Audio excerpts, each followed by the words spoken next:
went ahead and started streaming, and I was looking, I was like, where'd she go? Man, it's like 4 minutes. Oh. Okay, but yeah, I got it. So all we gotta do now is just hit transition. Did you give out Alice the ones that were here? The ones that Yes. Yeah, I was like, man, where'd she go? But all that's left is transition. Okay, so all I do is transition when I see it.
Are you in the way or something?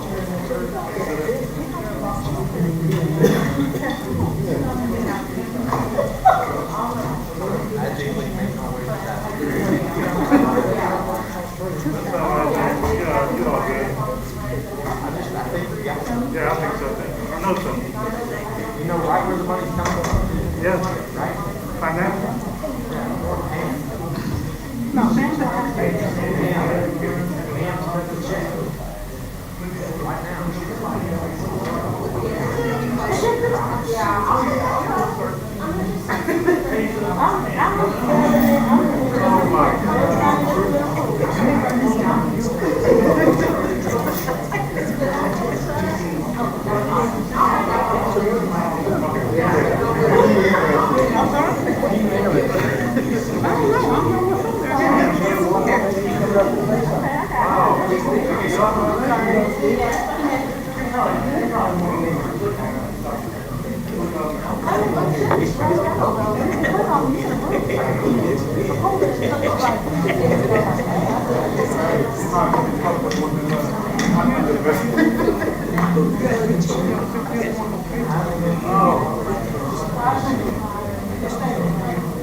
There's movement there, which is always a good sign.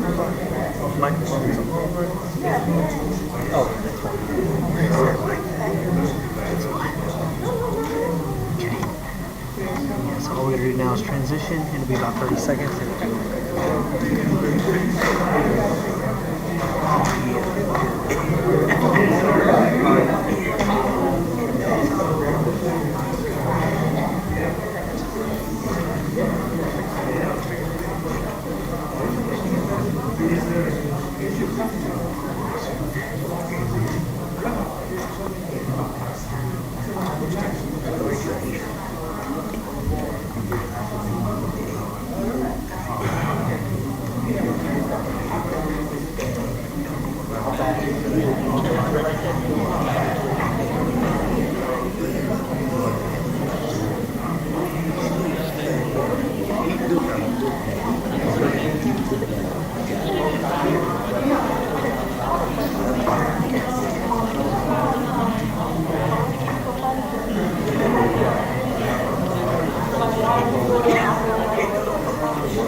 Okay, good evening and welcome to our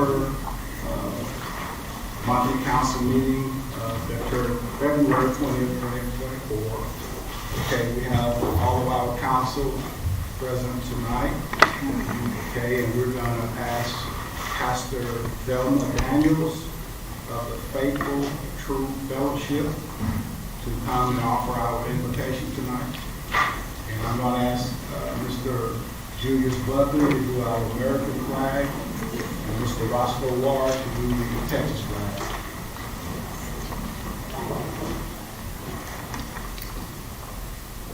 We thank you, Lord, for your grace, your mercy that covers our city.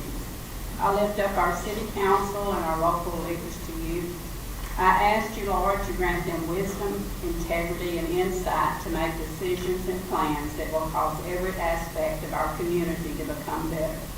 I pray for the wisdom and understanding to pass no ordinances or laws that would violate the Constitution of the United States or the state of Texas. I pray the principles of the Word of God be held in high esteem. May the city of Cleveland prosper in areas of commerce and social systems and activities. Lord, give them a working plan and a vision to meet the needs of our ever-growing population. Lord, your word says that you will command a blessing where there is unity. So I thank you that a spirit of unity is imparted to each member of this council, that all may have singleness of purpose and vision, that each member govern with compassion and righteousness, so our city will be a safe, prosperous, and welcoming community. A place where families will want to raise their children because we have excellent school systems. A place where new businesses are welcome and created, where the safety and well-being of its residents are the top priority. A township where houses of worship are deemed necessary and essential for the growth and well-being of its citizens. I thank you, Lord, for the commanded blessing upon this city and the city council. I pray and make these requests tonight in the name of Jesus. Amen. American flag. I pledge allegiance To the flag of the United States of America and to the republic for which it stands, one nation, under God, indivisible, with liberty and justice for all. Texas flag. Honor the Texas flag. I pledge allegiance to thee, Texas, one state, under God, one and indivisible.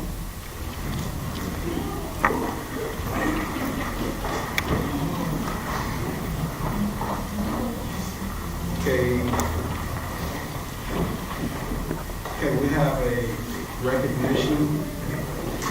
Is Mr. Robert Reynolds here?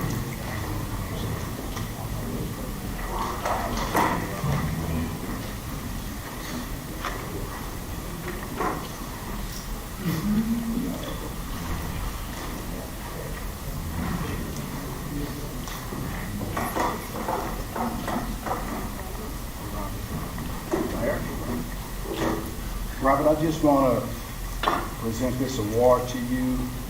It's an appreciation for the service as EDC Director 2020 through 2024. But Robert, you've been here in Cleveland a long time. You've always served the community. You'll do anything for anybody. And that reputation, that stands for itself.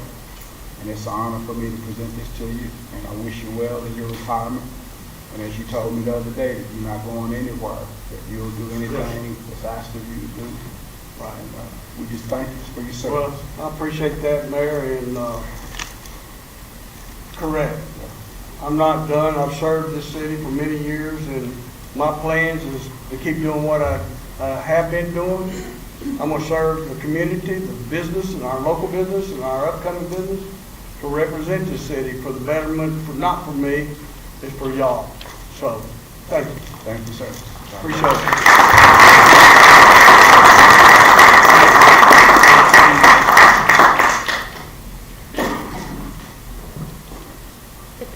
Okay. I have another one here for Ms. Kimberly Castleman. Is she here? Okay. Come on, Scott, I'm gonna let you know. Okay. Come on in. So, Thank you. Ms. Kimberly Castleman, she is our January Employee of the Month. And so we want to recognize you with the certificate and the plaque. And just thank you for everything that you do and all the work that you provide. And and all the outstanding stuff that you provide for the city. Thank you very much.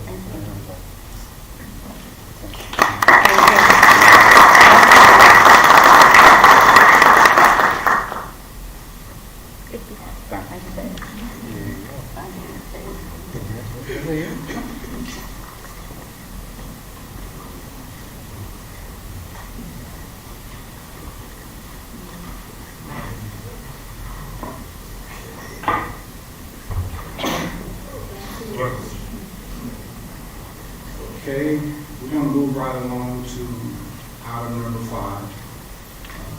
Public comments. Any person with the city related business may speak to council in compliance with the Texas Opens Meeting Act. The city council may not discuss or vote on any matter raised in public comments unless it's specifically on the agenda. To speak during a council meeting, you must be recognized by the presiding officer, and you need to sign in. If you want to speak, and you have to sign in, you need to sign in. But I do have several here. Okay, first will be Miss Connie Scott, 518 Allen Street. Okay. Come on, Scott. Good evening. Each one should have a brochure sitting in front of you. I personally printed these up because you With the mic. Sorry. I personally printed these up because I received a phone call stating that my brother's grave was cleaned off. And I just knew that someone called and told me that. I know he told me, that can't be true, but just put his stuff out there and representing of him. So I was told when I called the city, I was told there was a sign put out there that, that people were aware of the rules that are put in place. And that's fine and dandy, but I didn't see no sign, I haven't seen the sign, and I'm not aware of a sign. My thing to that, if you want to aware the community of what's going to transpire, you should give people enough time to go out there and retrieve items that they put out. If you open this brochure, on the inside, that's my brother's grave. And that's the plaque I had out there. Everything was brand new. He had new flowers, and he had a lantern hanging on there. You could see his photos and the solar lights to point at his photo at nighttime.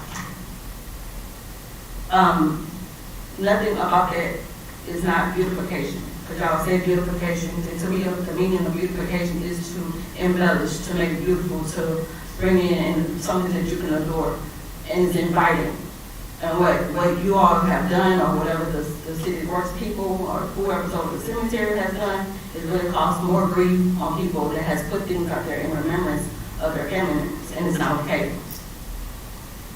I'm not going to go through this whole brochure because you can read it upon yourself, but I was very firm, and then I pulled pictures from online to show. Now I looked it up. What is beautification, beautifying cemeteries, and a lot of the pictures came. You have colorful flowers, you have green grass, you have headstones.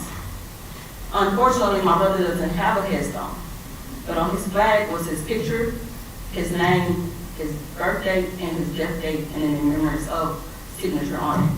Brand new flag, just put it out there, and for someone to just go and disturb his items on his grave, it was heartbreaking to me. And for me to drive down here to go and see that, I was in tears the whole entire time. I asked if his flag could be retrieved, and I was told it was thrown in the trash. Nothing about what I put out there was trash. Somebody has to answer for it. But not just for me, but for others. If you want to beautify something, if you see the pictures on the inside, these are graves that's out there with my brother. It has holes in them, had water in them, had cups, empty cups from like Sonic, had beer cans and all that junk. So if you want to beautify something, fine, or pick up the trash, pick up the old flowers that's been out there for 3, 4, 6 months. But to go to somebody's grave and actually see that something has been recently purchased, you could tell it's just been sitting out there for maybe a couple of days, and for it to just disappear and go in the trash is unacceptable in my book. In order to make that right, I don't know how you're gonna make it right, but I would prefer reimbursement of my stuff. They say it was, you drop the ball, pick the ball up, make it right.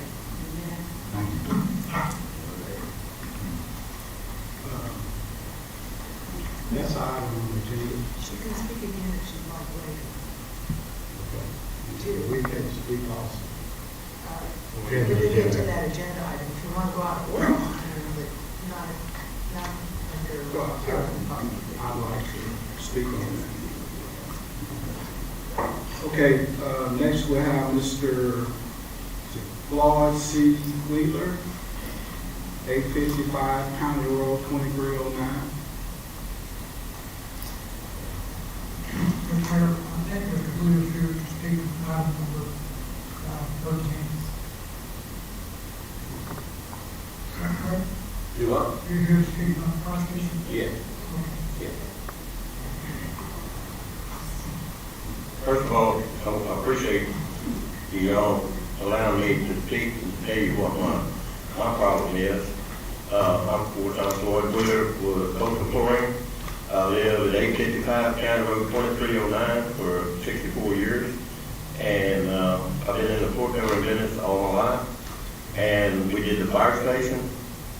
And for some reason, we finished the job back on 3/17 of 2023, and we still do not have a retainer. We have been paid for everything on the job except the retainer.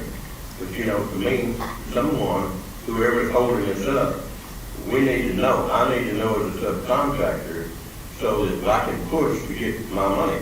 You know, I think it's just unacceptable for. Now, I've been told that the city of Cleveland is holding it up. Whether that's the case or not, I don't know. So I'm here to ask y'all, let me know, let somebody know how you're going to get the job closed out so that we can collect our money. Nobody can stay in business if you wait a year to collect your money. And people say, well, maybe you ought to put interest on it. We could never get a job. We're a very competitive business, and I can go on and on. We ordered the material on 120 or 23. We paid all the invoices, all the material submitted was submitted and approved. Change order 131-23, amount of $8,330 was approved by Vince Jebbia, and change order number 2 was dated 2/27, amount $5,727, approved by Vince Jebbia. Coastal Florida first invoice was 9/23 of 23 for the amount of $47,902. They paid us on 4/19. Took us 2 months to get our money. The next one, on 2/24, $22,071. It was paid on 4/19. The total amount was paid. Okay, Coastal Florida third invoice was 3/17 and 23 for $14,676.88 on 6/20/62. Now that was 3 months. They paid $9,522, and then on 8/30, after numerous phone calls and what have you, they paid us the amount of $5,154.30. Okay. Coastal Florida retainer invoice on 3/17, amount of $9,405.72. They paid $0. Now, the next thing is they got a big flood, a big rain here, and so water come in the back door. Okay. Okay? You need to sit down? Go ahead and wrap Okay. up. Yeah. I'm just saying, now, all the labor, we started on 1/23 of 23, and we completed the job on the week of 3/6 of that 3/12. And all the labor's been paid, all the materials have been paid, but we have our pocket still tied up in the retainer. So I'm asking y'all, somebody on the council, what's wrong? Okay. I appreciate the Sir, opportunity. that is on the agenda. Huh? That item is on the agenda, and we can Okay. clarify it later. Okay. Okay. Thank you. Okay. Thank you a lot. Appreciate your time. Yes, sir. Okay. Next we have Mr. Stephen Ricardo, 307 North William Barnett. We're on the agenda, so we'll just defer till then. Okay. Okay. We have Mr. Claudia Scott, 17 North Center, Cleveland, Texas.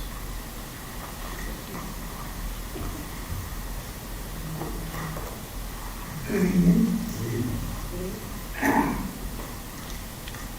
I come before council, sorry. I have some situation I need council help on.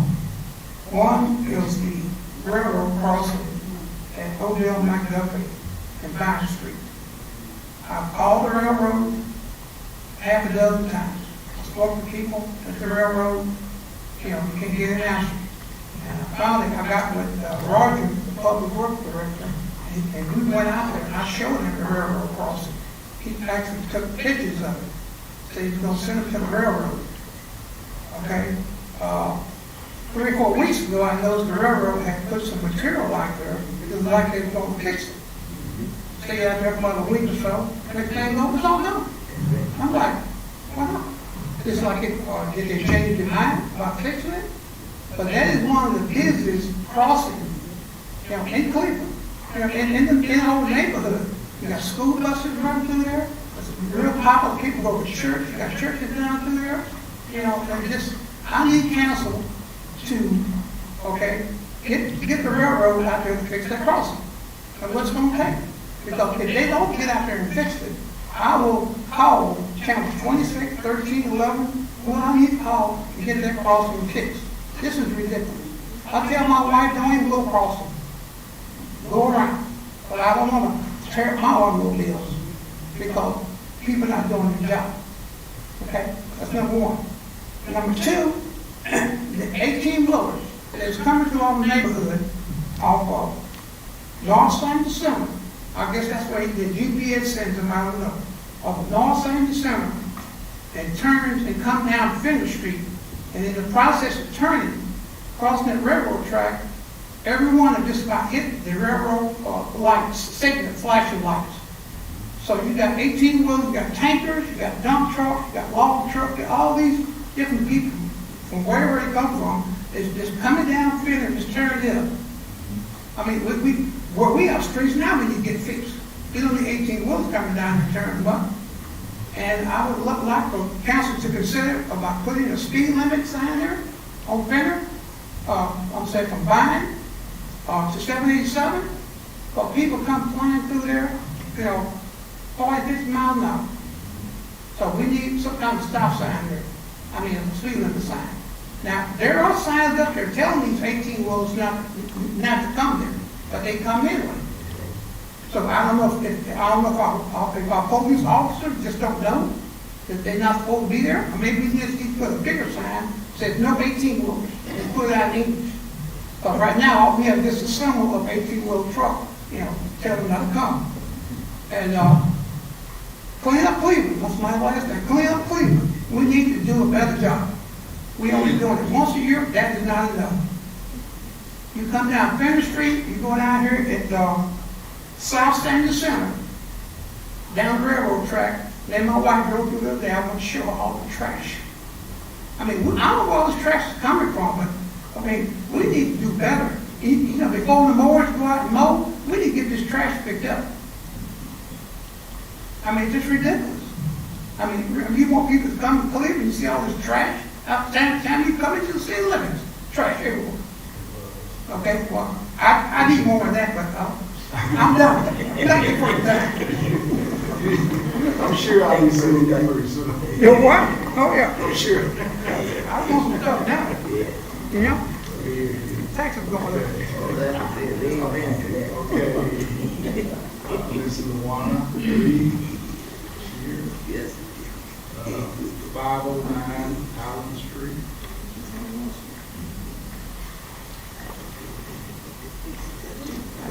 Good evening. I'm standing to ask to be placed on the agenda for an executive session. It's regarding a situation I had on February the 9th, at approximately 5:20 in the afternoon. I was traveling on Easy Street. I was at the red light, several cars was ahead of me. There was a city police officer behind me.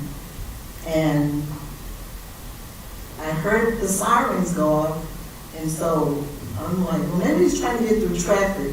So I proceeded to make a right turn into the gas station, which was to my right. And he followed me into the gas station, and he turned on his lights, and he got out of his car, and he didn't come. I let my window down. He did not come to my window to speak with me. He went directly in front of my vehicle, and then he comes to my window and says, "Oh, I thought your sticker says 21. I'll say, "No, sir. It says 0225. So he said, "Well, I guess I stopped the wrong vehicle." So I said, "So you got my vehicle confused with another vehicle?" I don't think, this is very embarrassing to me. And I went on to ask his name. He wouldn't answer anything. He tapped my card and said, "Ma'am, have a nice day." I was very upset, very upset. So I left and I went to the police station and asked to file a complaint on that officer. He didn't give his name. I didn't have any information. All I could describe was he's a young white male. And I was told I had to file a report, which I did. And I had to speak with a sergeant. A sergeant was not on duty. I was told to come back after 2 o'clock to speak with a sergeant. I did see the chief of police. And I know to follow the chain of command. So I spoke with the chief and I let him know I have business with the city that I need to be taken care of. And he told me, I explained the situation to him. He told me that they will follow up on it and they will get back with me. I will receive a response. As of today, I still haven't received a response. So when I went in to speak with Sergeant Edwards, explained my situation to him, he asked me, "How did you know he was one of my officers?" We have constables, we have city, and we have state troopers. I'm an officer of the state. I understand the 3 vehicles. He asked me that I look at the top of the hood to know the difference. No, I did not. I know it was a black SUV city police car. And I would like something to be done about this. I mean, several people are being racially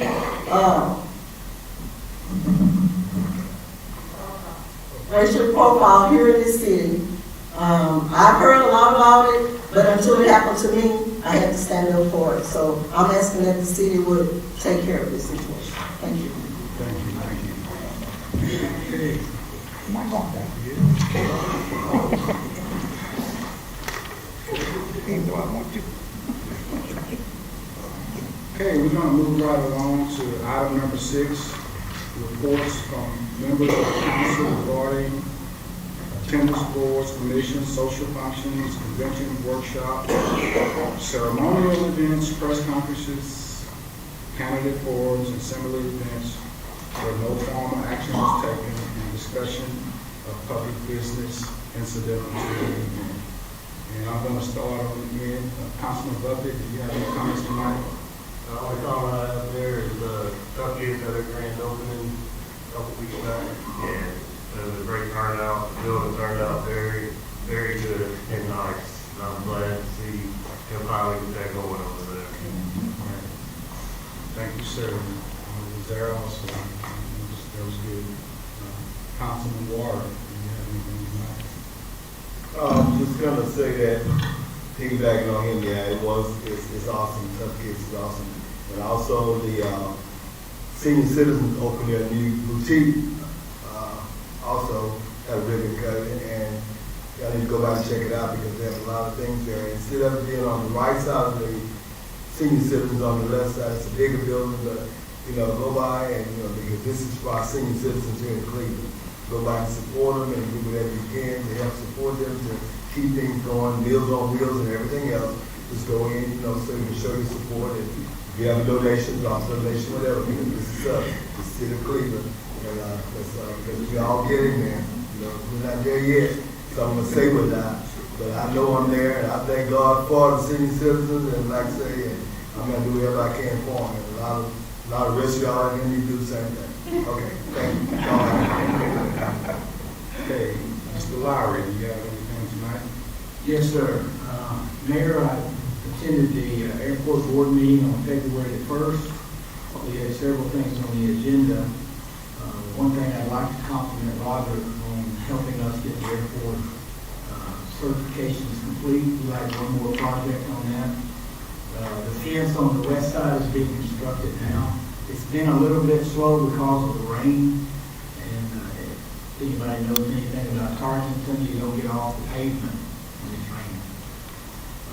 The avgas sales, we did in January 3,966.2 gallons, which was 1,500 more gallons than we did last year in 23. As of February right now, and it's not finished, 2,569 gallons by the 19th. Last year at this time we had 696.5 gallons. So we are basically doubling and tripling our sales on our gas. The Jet A fuel, they did electrical today. I was out there with Henderson. The only thing that's needed now is a filter to go in the canister, and then we'll test that. Once it's tested, we'll order fuel, and then we'll test again with the fuel in.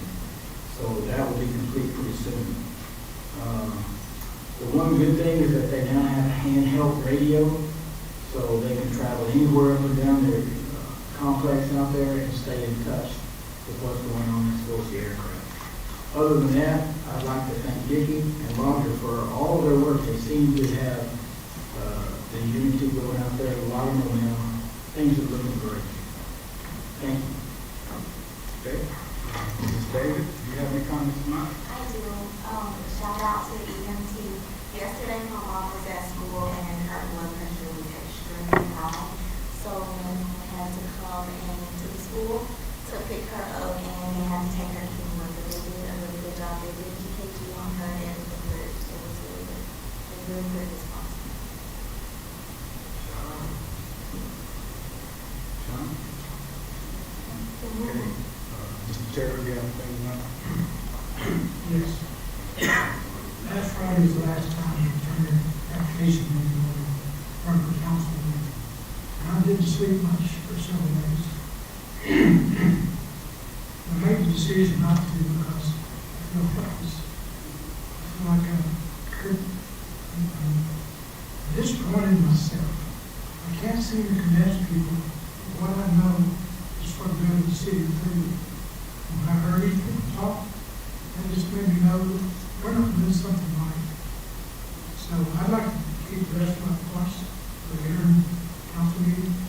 So thank you.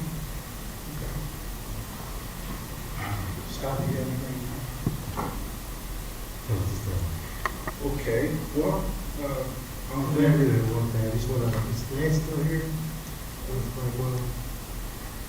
Okay, Chaplain Michael, I did have, he worked with the city last week and had a National Day of Prayer, or City Day of Prayer, and fasting and humiliation.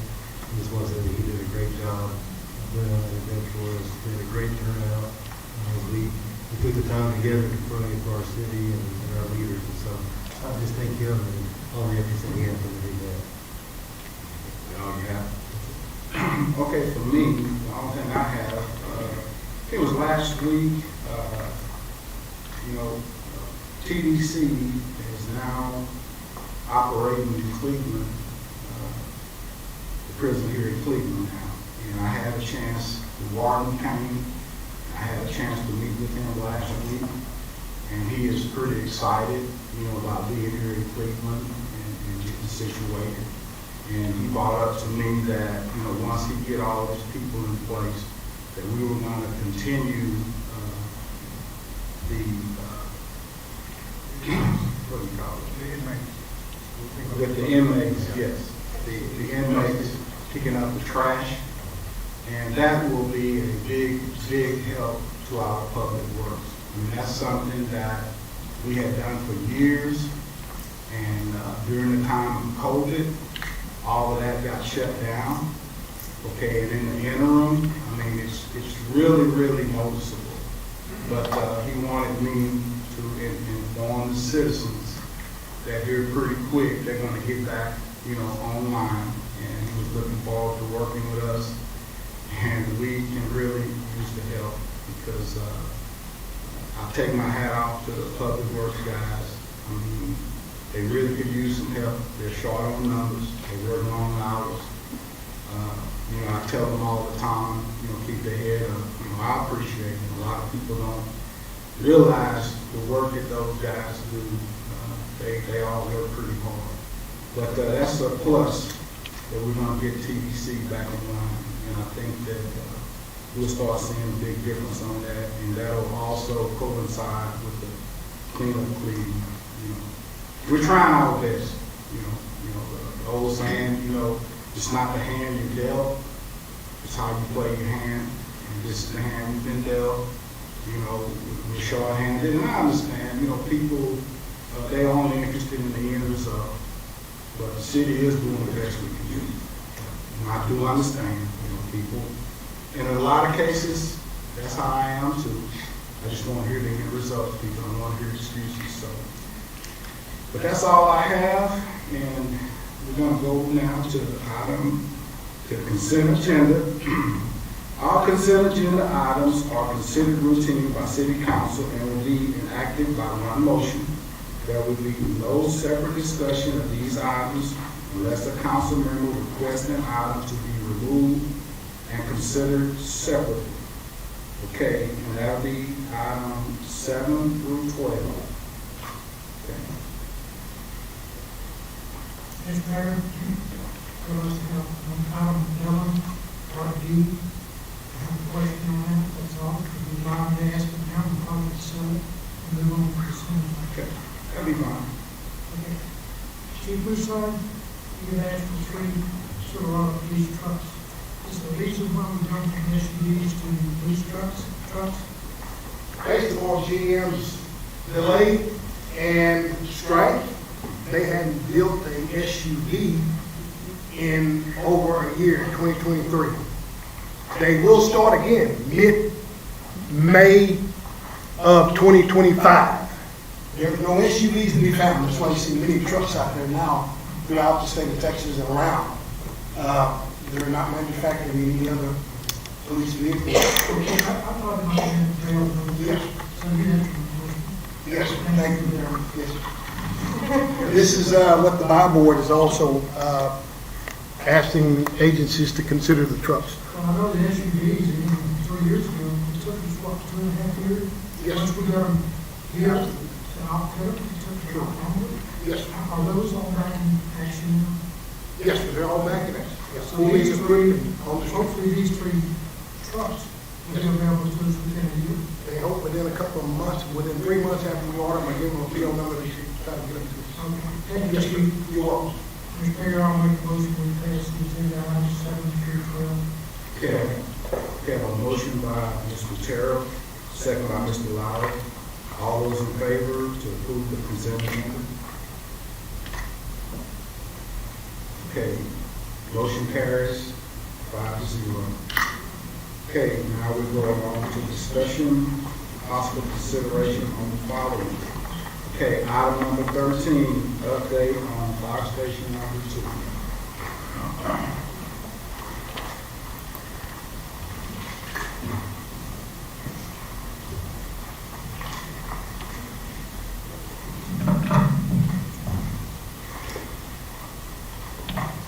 Mayor, Council, we've asked just to bring an update of where we're at with the fire station at this point. As of today, everything is complete. including the elevator and everything that we've been waiting on. We have finished the last payment application has gone through and is being taken care of by the city, and we're into the closeout documentation for the project at this time. Let me clarify just on the final two pay apps. Those have been turned in, but we are doing, working with DRW to do their due diligence, just to make sure that everything has been completed. All the documents that we have to have, closeout documents have been received, such as your warranties, your instructions, your manuals, all that kind of stuff is done. They are also looking for, make sure that all the subs have been paid to this point, and there's no outstanding request on that. And then once that gets all approved, then they will be signed off on that and issued it to us so we can get the final two checks. The final two checks, of course, would be the pay app 16, and then also the retainage. That was the complete closeout of the project.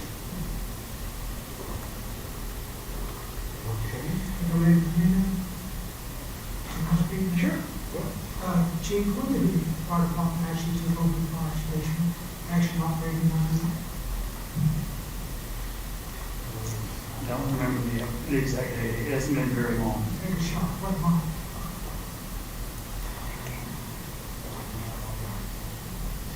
Can anybody remember? It's not a hard question. No, sir, it's not a hard question. I just don't remember. It hasn't been very long. So once you take it over and start operating on it, you shouldn't be through. Did we get a certificate of occupancy? Yes. Okay, who gives us a certificate of occupancy? Sir? Who gives that seal? Development services. Yes, our own city does. Yes, sir. So we did that. We are now operating on the fire station. Yet, a pay draw was put in June, and it's February last week when we finally got the check. And what bothers me is we're not doing it right. We're not doing the people. Let me tell you some things that I've looked at. There was one elevator that was called for an inspector. And I probably would have destroyed the name of it, but it's Stassen Elevator Corporation. That's the only one that's supposed to be in there. We did no other space. But that particular company, July the 31st, sold to International Private Equity Fund. And that.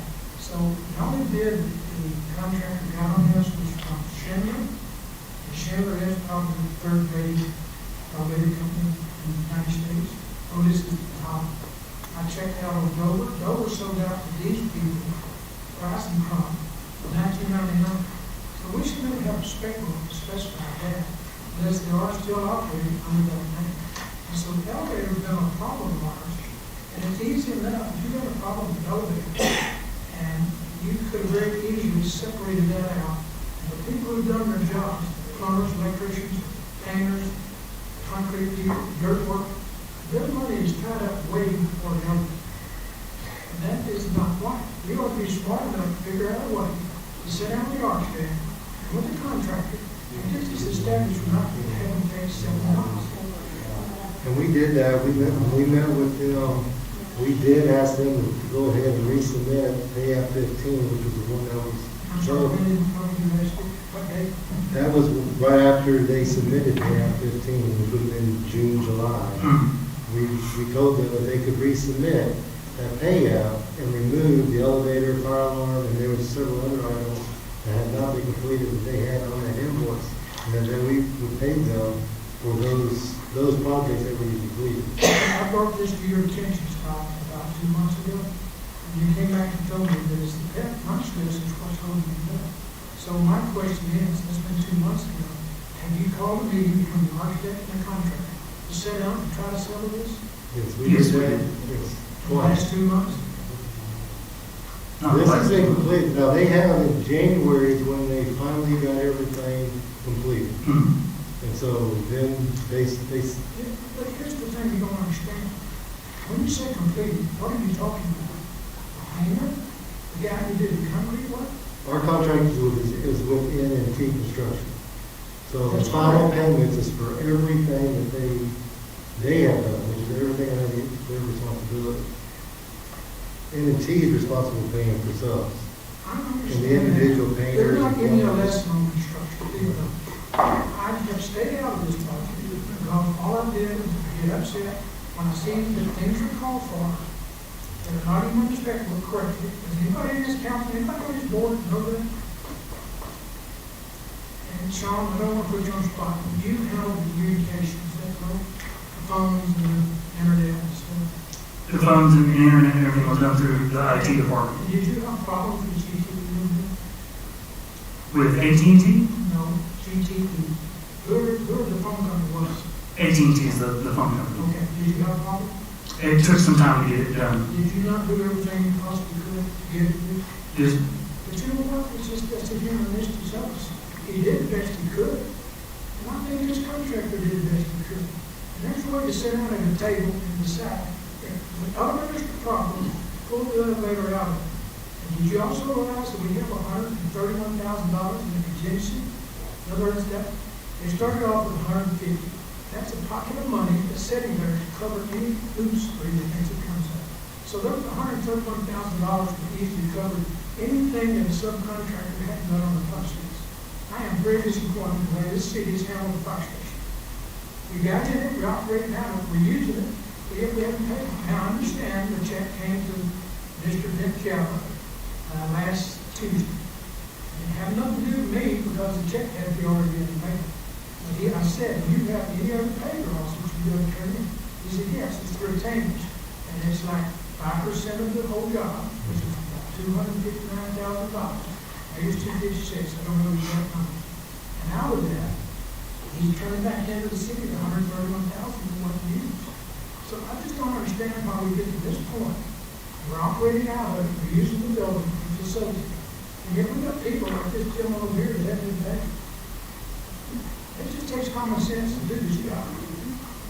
The retainer is held until the project is complete. I understand And that. that's what's remaining right now at this point. We don't pay the subcontractors individually. We pay the contractor and he pays the subcontractor. So the contractor did not put in, they didn't want to take out what Scott wanted them to have to take out, the sprinklers, fire alarms, and the elevator. That's on the contractor for not taking that out of his payment so he could go ahead and pay the rest of the stuff. So, Please don't try to give me a lesson on construction. Please don't. all right, oh, okay. Okay? Okay, well, give me a lesson because I'm still not understanding because you're not understanding. Well, what I'm trying to say is, when the job is completed, you take it over. You've accepted that building. Have you done construction in the last 5 years? No, I got 50 years of fun. Have you done construction in the last 5 years?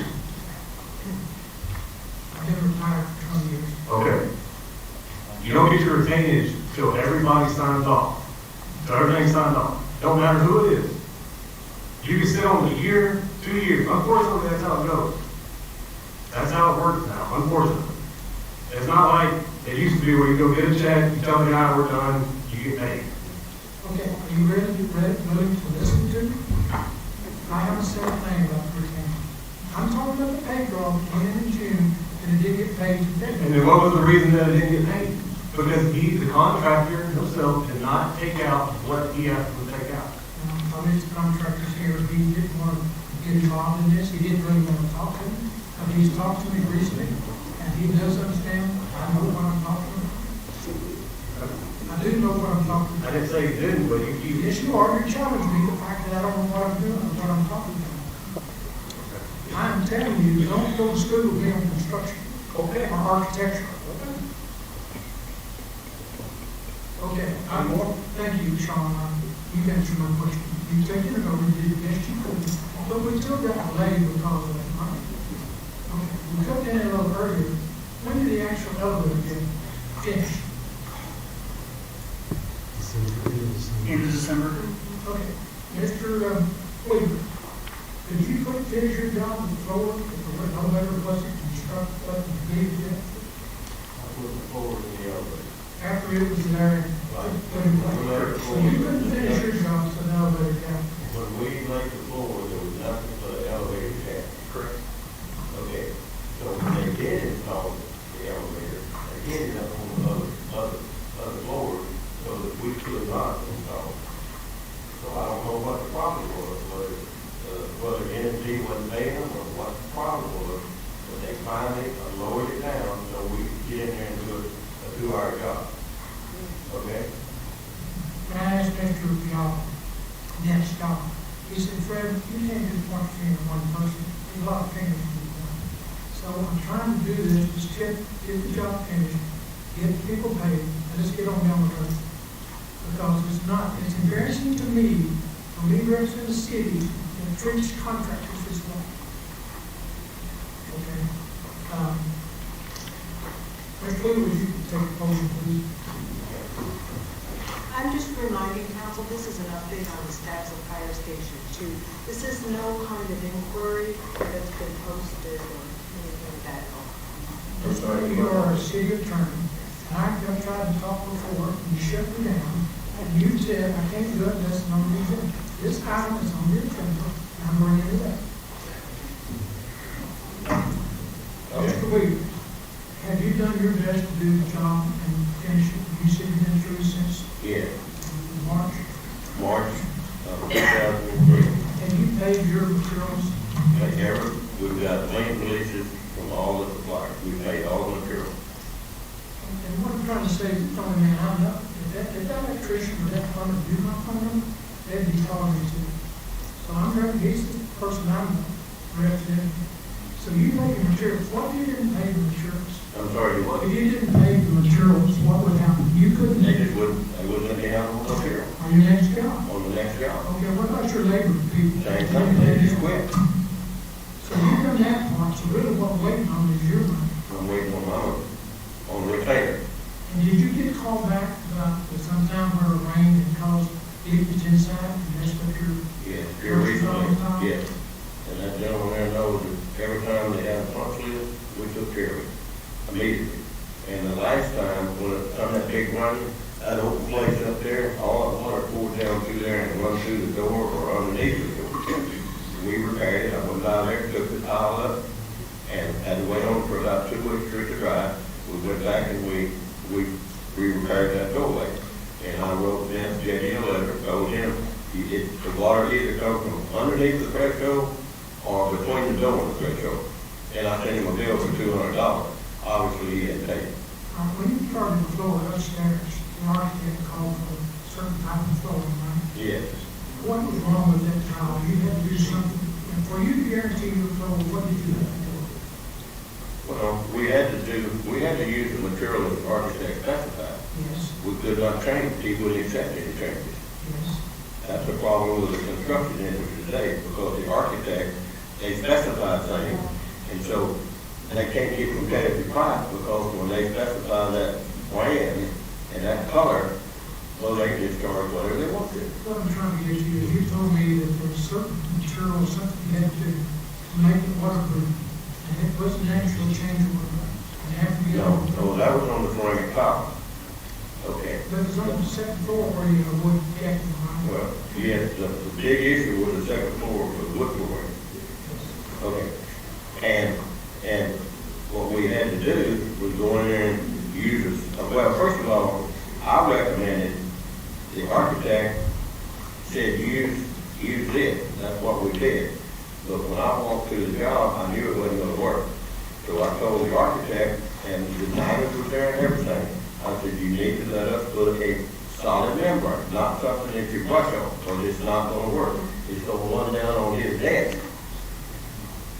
And he was there to me. And the girl told me, if you want to pay for it, I said, that's not going to happen. We'll put it like you specified.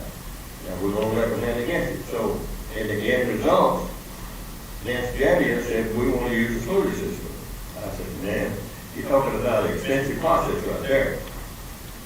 So, when we did it, we had to use the fluid system. The drains that the architect had specified would not work. We had to use the fluid system drain. Mr. Mayor, I appreciate you being here, investigating with us. I don't want this to drag out much longer. I'm trying to just simplify what Well, we bring this thing to close. my point is, just like that gentleman said down there, okay? And I understand, I didn't just go into the floor cover business yesterday. Legally. I've been in it for a long time, 64 years. I understand. But even though, you know, the whole thing is, when people drag these jobs out, I don't know whose fault it is. They say it's y'all's fault. I blame the architect. I don't know. That's just me. Legally. Okay. Okay. Shut this down. Okay. Thank you. Thank you for your information, That's sir. out of line. Okay. Our attorney informed me this is out of line. If, Leave it alone. I've just explained the rules of Robert procedure, someone wants to call the question, it does stop the conversation, if you want to make a motion. Yeah, there's no motion. Okay, good. We're gonna move on to item number 14. So what's the answer to my question number 13? It's a question to answer, what are we gonna do to contractor things to be able to do all this job we do?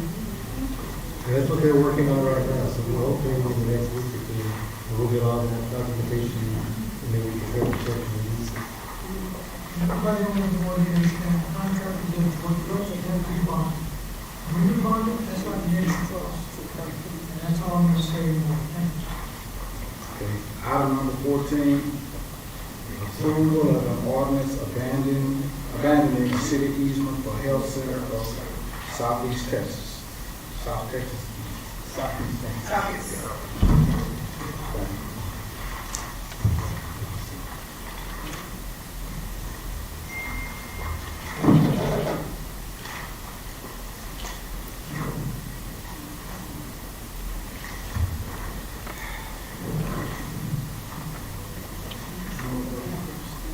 Okay.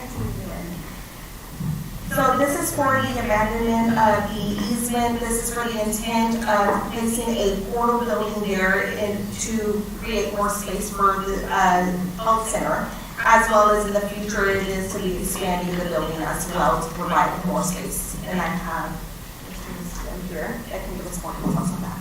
Thank you. Just to let y'all know, you can always refer to me as Steve R. or just Steve. I understand my name is a little bit difficult for everyone to pronounce, so that's fine with me. What we're trying to do here is, and what I handed you is a survey of the land, and then the second page of that handout that I gave you is from the Liberty County Appraisal District, showing you the land in question. Okay, we currently own the big square, okay, on the second page, okay, where we have our facilities. And when we originally purchased the, I think it's lots numbers 1, 2, 3, and 4, which is on the west side of the property, and we combined them with lots 7, 8, 9, and 10 on the east side. The city was gracious enough to allow us to have the easement, the 10-foot easement between those properties, so we could build across there, and allowed us to put together a much more efficient facility.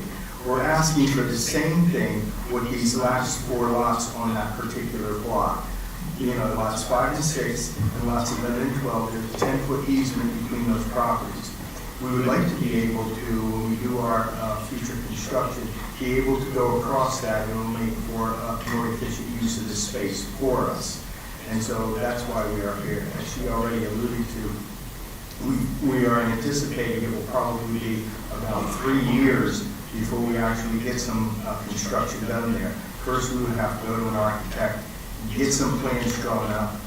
We already know that the reason we want to have a temporary building practically immediately is we have limited space inside our building. Our in-house pharmacy is running out of space and they need to expand to handle the volume which is coming through there.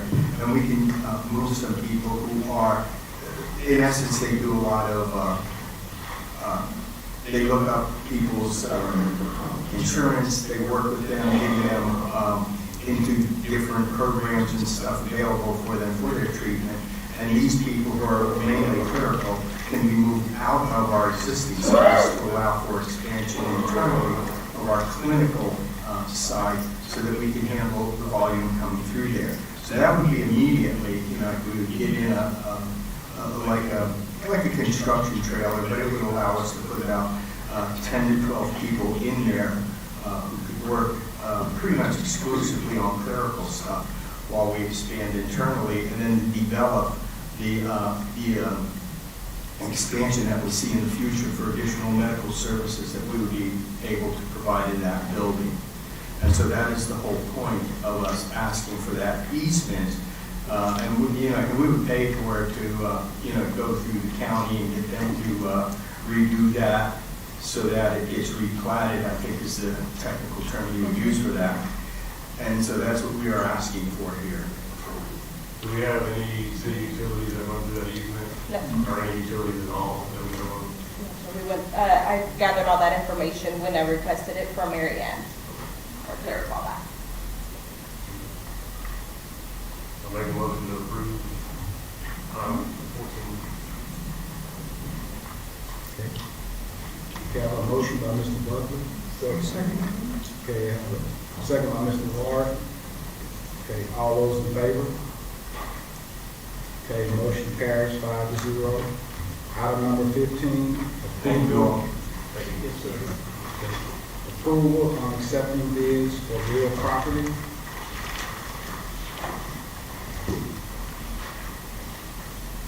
That's me again. Hi. So we have two properties on here. One is on 204 South William Barnett. The second one is on 207 East First Street. On item A, that one is general construction as well as central business. And the second one on B is mixed use. And on the pages following after, you see what we will be getting for the city. And I have Greg East here with Purdue to go ahead and go further into those details. All right, thank you. The first bid is one for property that was struck off to us on behalf of the city. Bids for $35,009.16. That's the entire amount we're owed under the judgment as of November. So we accept the bid. We just approve it on our own. We don't need to go to the county or the school as we would if it were less than that amount. The bidder is just looks like a normal property investor. Real estate investor. And that's nothing really unusual other than we don't usually get bids that night, so soon after something is struck off. So my legal assistant rang John all to tell me, and I'll say, all right, let's act like we've been here before, John. I'm sorry, just send me an email. But that's the only way it's usual. It's larger what I would normally bring to you. Okay, we have these already been approved by the city, by the school. This one, it's just us, and we won't need anyone else to approve it. Make a motion to approve 15A. I'd like to ask the question, what's the value of that property? The appraisal district has it valued at nearly $41,000 as of this year. It has a value quite a bit higher than that previously. Because they have power. Thank you. Okay, we're gonna do those separate. We're gonna do those separate. Okay, I have a motion. Okay, I have a motion by Mr. Buckley. I have a second by Mr. Lowry to approve item A. All those in favor? Okay, motion carries 5-0. Okay, we're gonna go ahead to item B. All right, thank you. This is a bid that came to us from the county and school, which they've approved. Okay. This property was struck off with them back in 2012, so over 13 years ago. The bid is from the North Mount Olive Baptist Church and Mr. Carter.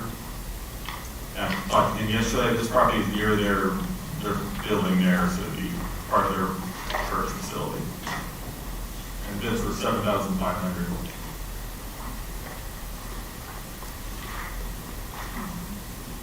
Other than that, there's nothing unusual, and we don't get lots of bids in churches, so it's right by their facility, so I just know why they're getting.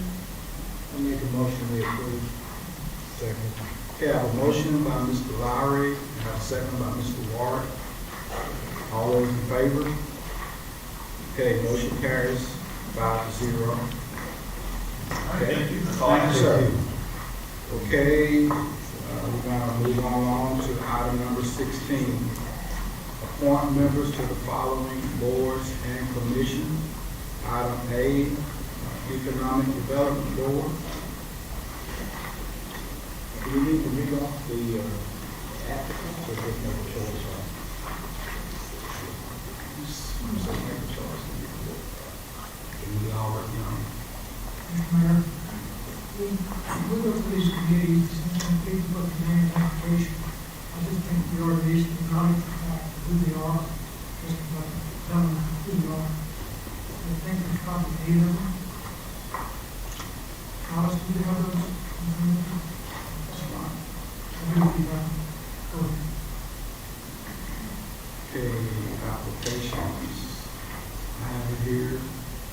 Mr. Chuck Thompson, 10119 Oakland Hills Drive, Cleveland, Texas.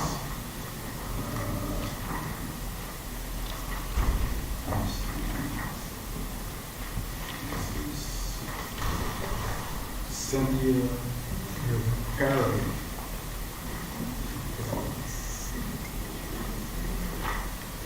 196 Rapid Crest Lane. I got them right here.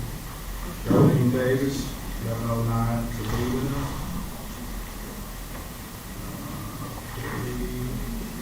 Jack Weehat. Okay. 10128 Oakland Hills Drive. Okay. Joshua McBee. Okay. 270 County Road 2234. Okay. Maryland Clay, 919 South Travis. Okay. Patrick Caceres, 914 North Washington. Okay. Victoria Good, 237 04. County Road 3704. Okay, Fred Terrell, 43W. Okay. Thank you for reading that.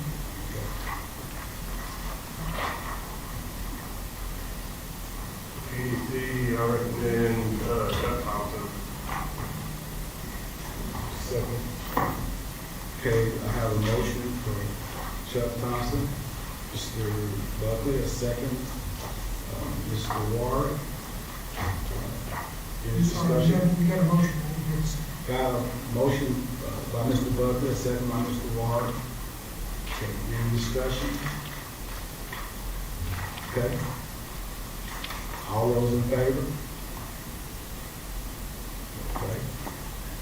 Okay, motion carries 4 to 1. Okay.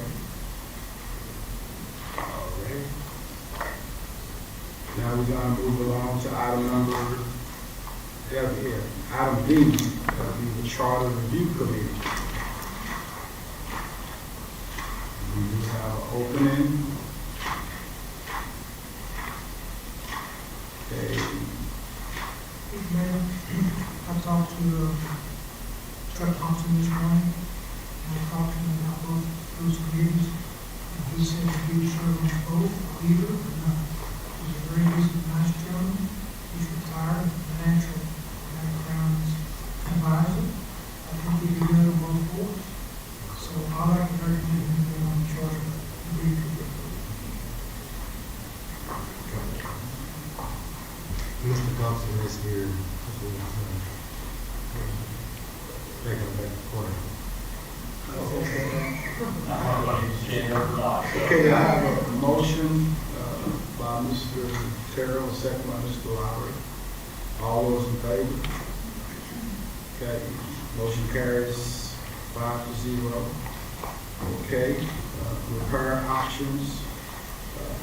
Item number 17, repair options for well number 3. Elijah?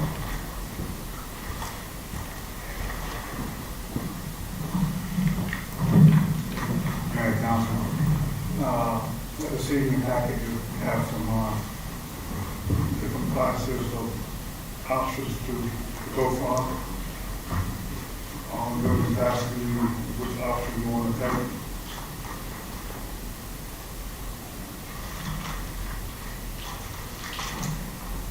first option is to go back with the 400 gallon per minute submersible pump, which will cost 107. And we ought to pay 14,000 to get it inspected and so forth on it.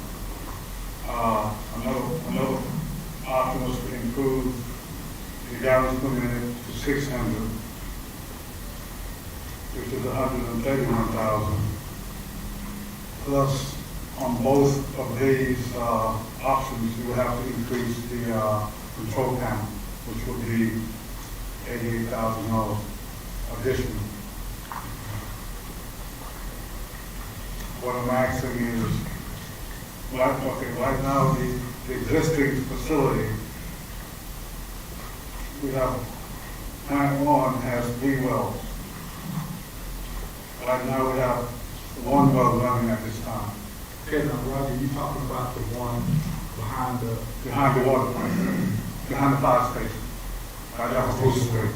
Okay. So, right close to town. Yeah, okay, yes, what I said. So, as of right now, we have 1 well that's running, which is well 2, which it was built back in 73 years ago. Yeah. So, the other well was abandoned. Well 1 was abandoned. Well 3 went out on us last year, so we did some work to freeze, caused a lot of issues with it and so forth. So, and that well is about 60 years old also. So what we are asking you all is to, what options you want us to take? You want us to increase the well capacity or to go back to the same that was already there? And once we do that, if we go back to the same one, we will still have to upgrade the controls because the controls were 60 years old, mercury switches. It's not adaptable to the SCADA system, just the basic SCADA system. So what I'm asking is to either go back with the original 400 gallons per minute with the upgrade of the MCC controls, or to just go back with the 600 gallons per minute with the controls also. If we could, I'd like to see if Blake would volunteer to also come give his opinion to y'all. One of the things that we found out Friday afternoon, TDEC was here doing one of their annual inspections, and they gave us additional information late Friday afternoon that's going to be required on top of what we've already had in the packet, so additional costs. And so, just like for Blah Engineering to kind of address their opinion and their recommendation on this as well. Yeah, so just real quick backstory for those of you that don't know. What happened to the well is probably about a month ago or more. December. We had a well failure. That's when the Public Works Department had Weisinger come out, pull the well, do a thorough inspection of the well to find out why in fact it did fail. They were able to provide us some pretty good information on why it did fail. And that's where the $14,000 that Roger just mentioned earlier that had been paid was for them to pull and do the inspection, things of that nature, and provide recommendations on how to improve and fix the well. Public Works has reached out to insurance, so mentioning that insurance does have all of this information, and they're looking into the reason why it failed to see if it's going to be something the city can make a claim against their insurance for to get part of that $107,000 if we went back with like kind to that 400 GPM number to see if there's a portion of that that gets covered. In my experience, I've seen insurance cover things similar to this exact failure, not usually 100%, but a portion of it they'll cover. With that said, the options on the table are to go back with the like kind 400 GPM well and replace the old control panels, which is secondary. The control panels are very old and outdated. They've had problems in the past So while we're here doing these improvements, we think it's just best, let's go ahead and knock out the controls. With the 600 GPM improvement going up to a bigger horsepower well motor, those controls have to be increased, the wires have to be increased to get that proper loading done to that well motor. So that's where that increased cost comes in. We did not get a quote from Weisinger for replacing the control panel with like-kind controls, just up-to-date, not 1970s controls to prevent control failure, in which could lock the pump into running, it could lock the booster pumps into running and suck down your tanks, which has happened in the past, things of that nature. So we anticipate if we go back with the 400 GPM option, that the control panels will be less than the 88,000 that you saw in your packet, but, you know, be conservative, you know, plan for it to be somewhere around that ballpark number. The difference in total between going back to the 400 GPM and the 600 GPM is roughly around $25,000 increase, keeping the controls at the 88,000, and the difference between $107,000 to keep it at 400,000 versus the 130 to go up to 600. You're roughly spending about 25,000 more. Now there is some paperwork that you do need to submit to TCEQ, so there is some time involvement from Public Works and myself getting that submitted to TCEQ so they can properly document the increase in production that you have within the city. But that's where we stand financially. It's really up beyond what we want to do. The 200 GPM increase from 400 to 600 in the grand scheme of things, while it looks like there's, you're getting a 50% increase on that specific well, in your system as a collective, it's not that big of an increase. I do think there are some other infrastructure items outstanding within the city's water production system, such as GSTs, booster pumps, things of that nature, that $25,000 could be utilized elsewhere. I'm not saying that $25,000 is a small sum of money. It could be used here to get 200 GPMs. Currently, I think what we predominantly use the well for is keeping up with the elevated storage tanks at night, kind of using it as a jockey pump to keep up with the system in the evening hours or in peak conditions. That 200 extra gallons per minute is not going to get you a whole lot more that you're going to realize in the system. It's going to cut down the run time of that well, might preserve that well a little bit longer because you're reducing the run time of it. But overall performance of your overall water system that you're going to notice, it's not going to make that big of a difference.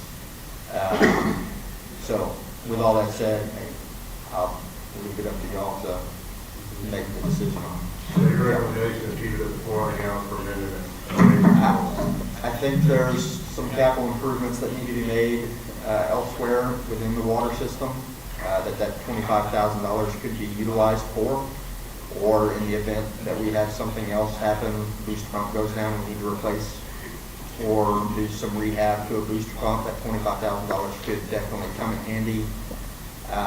So yes, my recommendation would be leave it at the 400, pocket the change. The $24,000 might be a bigger difference too once we get the quote back for the actual control unit. That $88,000 number might come in at $50,000. So now your total delta between the two is more like $50,000 or more. So plus, if we go increase, we also have to have bond engineering based on what we were told Friday night.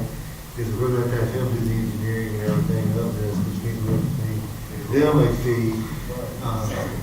He said it's minimal, but there's a small fee. There's some documentations and forms that have to be sent out to TCEQ. It's not going to be anything astronomical if that's the avenue that y'all want to take. But again, I think my recommendation is let's leave it how it is. Get in contract with Weisinger to get this thing back in operation before it heats up, so we have the well in operation for when the spring and summer hits, and then have that money able to be utilized elsewhere if needed.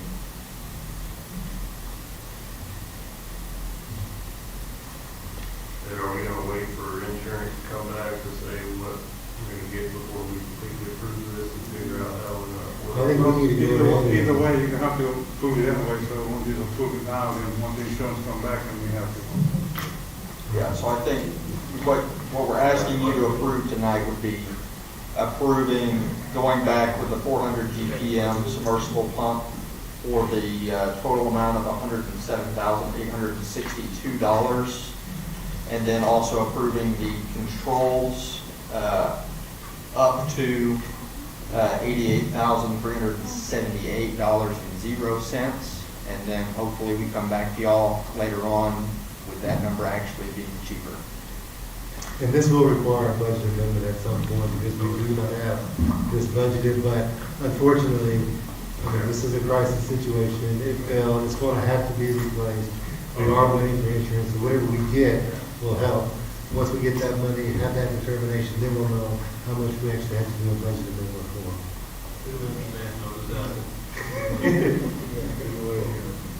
Make a motion, we go with place recommendations. That'll be 400. 400 gallons per minute and the Motion by Mr. Buckley, a second by Mr. Ward. All those in favor?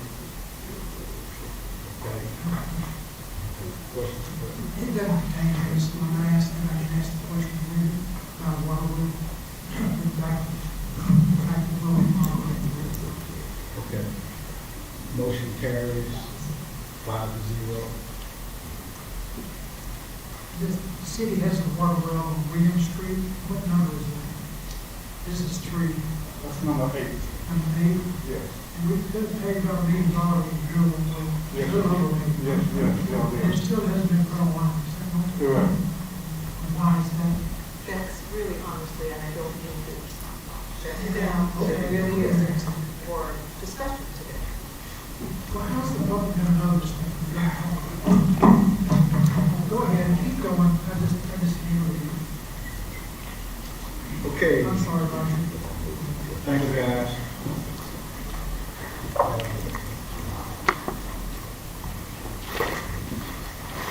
Item number 18. And I requested to put this on the agenda, about the cemetery rules because, this is 9 months, for me, as being mayor. And it's just been one thing after another. We have so much stuff. You've probably seen the fire station, the water, the cemetery. I mean, we have it going on every day. But probably around November, I started getting complaints. The city started getting complaints about the cemeteries. There are a few people that put plants, flowers, that keep the graves up. There are probably 10% of the people, and they do a good job of it. And my family does it.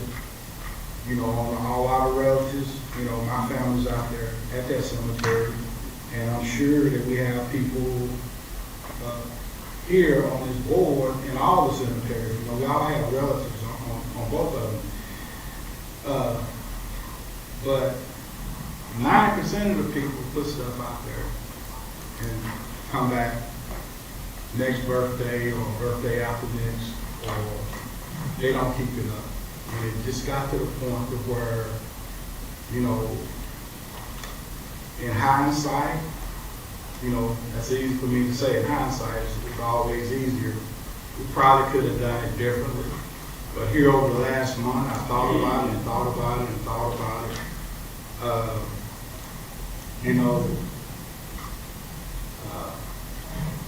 Probably looking at 1,000 graves. And in the past 5 years, we went through 4 city managers, 3 mayors, 3 city secretaries. And in our policy, when you buy a plot, you should be given the cemetery rules. But somewhere along the line, in the changes of administration, somewhere along the lines, those rules slipped through the cracks. And people started putting, different type of stuff out there. And a lot of them kept it up. But the majority of the people just put stuff out there and just leave it. Okay? And, we had to, we went back and looked at the cemetery policy. We could have put a copy of the policy in everybody's water bill, but probably 8 out of 10 people that purchase plots don't live in the city. Most of the people in the cemeteries that, they don't live. You got over 1,000 graves, and it's real hard, to keep up with all that. As a matter of fact, we contract that out, right, brother? So we have contractors that do the work. Yes, sir. Okay, and I'm saying all that, to say this, we basically are doing the best that we could do. And what we did, we just went back to the policy. And those policies are posted at each cemetery. Okay, but as I said, along the lines, going forward, when you buy a plot, you will be given a copy of the cemetery. And I think that'll eliminate a lot of it. And our cemetery rules, I've done a lot of research on this, they are consistent with any city cemetery anywhere. It's basically generic rules. The problem with the lights and the different stuff is pretty and all that. But the contractors, when they come and mow, they got these big commercial lawnmowers. And a lot of that stuff don't get, run over, so they really prefer not allowing that. I'm pretty sure that's in the policy, Roger. But if you want to, Roger, you can kind of touch on that, because we want this to be a good thing for Cleveland. I felt real good about the direction we're going in with the city. It's obviously we got problems. Y'all been here at the meeting tonight. We falling short on a lot of different things, but we trying to clean things up. As I said, everybody in here, this is my 9th month. Everybody in the whole city hall hasn't been here a year. And we just trying to get things right and trying to get all our cemeteries right. And we want the cemeteries to be a sense of pride for the community, something that looks good, something that's cut good. And Roger has been informed that, going forward, we're going to keep the cemeteries up. We're going to hold the contractors, hold the feet to the fire, and make sure they do it right. Okay? So go ahead, Roger. So I apologize for any inconvenience for any family members. I'm just letting you know, I apologize for that, but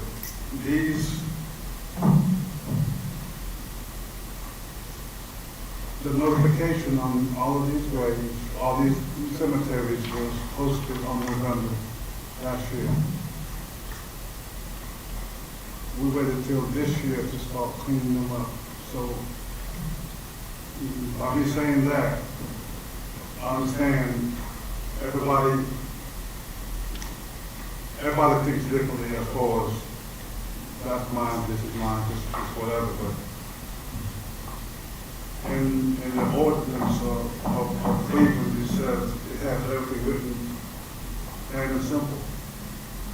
I understand back in the day, it wasn't enforced. I didn't just make this up. I'm just following what the guidelines said. I'm just following it through.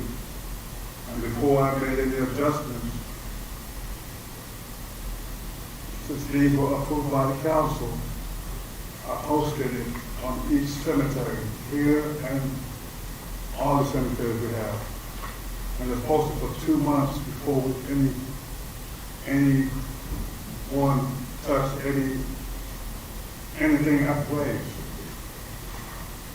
this year, January came around, there was some freedom, because an incident happened where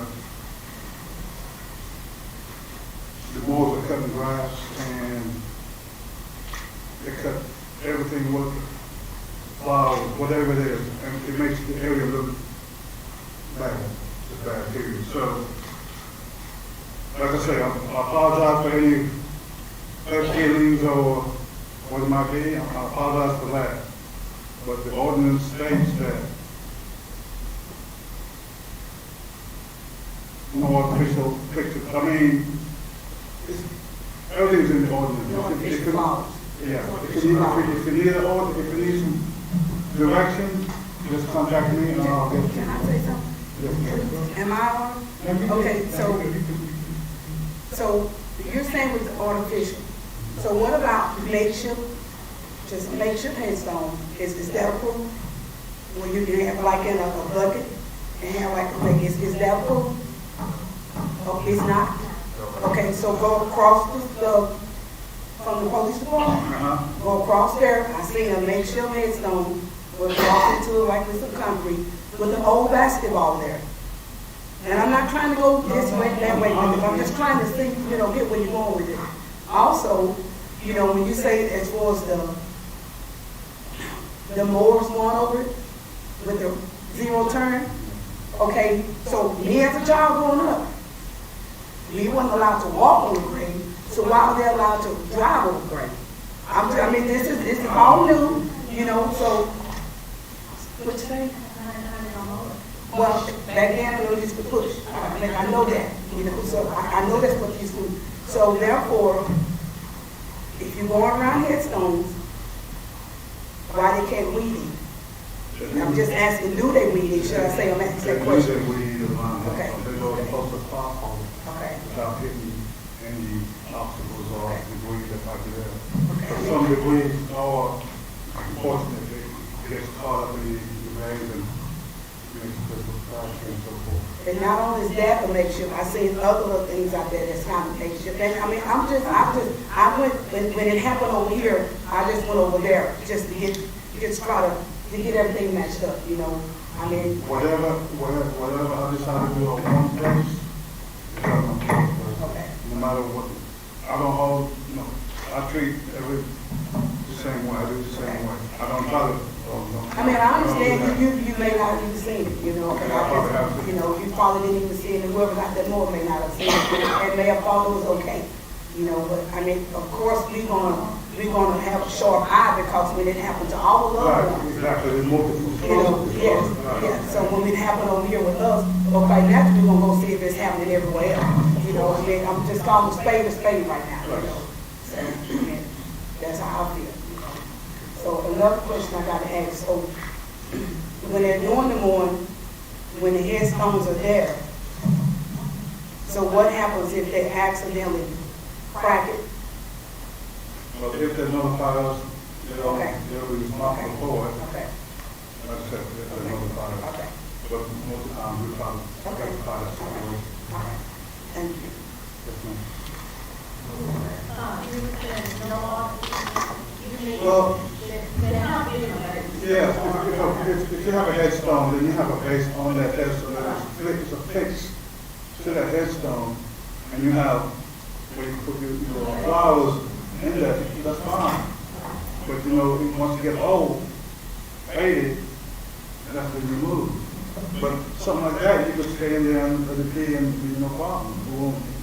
Stuff like that. I've seen that also, some artificial still in the ground. So, I've been doing my research. It's not, I'm not here to bring a problem, I'm just giving you facts. Right. So what I seen over here, what I seen over there. Yes. My brother's skunk that was out there. I heard about you. Yeah, because I called back. Well, I heard about it at the,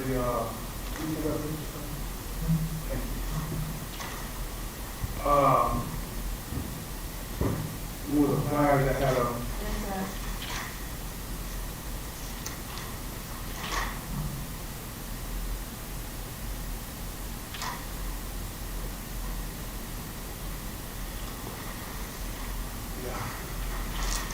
So I'm out seniors. Y'all say y'all posted a sign back in November. Yes, ma'am. My mom's been in and out the hospital since August. I've never seen the sign. When I called about it, the lady said, well, somebody should have called me. Well, who's gonna call me? I'm not here because I'm dealing with my mom with it. We put that out there. It has his name on it, his picture on it, his date of birth, and a little saying and everything on it. I'm trying to keep from crying because I'm upset. But that's in representation of his headstone, because we haven't been able to go get one. And it's been thrown away like it was trash, and it was not trash. Clearly you can see everything that's out there is nice and brand new flowers and everything. I understand you got to mow the grass. But if you got PVC pipes stuck in the ground, you got name markers stuck in the ground, y'all got to drive over the graves to mow the ground, the grass, or whatever that's not grass, mind you. When my brother is buried, there's a lot of graves out there and nothing's out there that shows you grass. Everything is dirt. So what are you mowing? Like, if the zero turns don't mess up, how are they not going to be messed up by the PVC pipes or the graves that y'all don't know who's buried there, and by the head markers that's placed out there? Like, I don't understand. If you take my brother's things and put a base there like it was a headstone, normal headstone bases are what, 28 by 12? That's in the perimeter. This stuff is sitting in the perimeter, a part of a base of a headstone, if you look at it. It's disappointing. I'm disgusted by it because to me it was heartless. My brother's been in the grave just as long as y'all been on this board in this building, and it's still fresh, it's still new, and it's heartbreaking. And for his stuff, I mean, you can look at his picture, look at his face, and just throw him in the trash. It's like throwing him away again. It's like I'm losing him all over again, and it's unfair.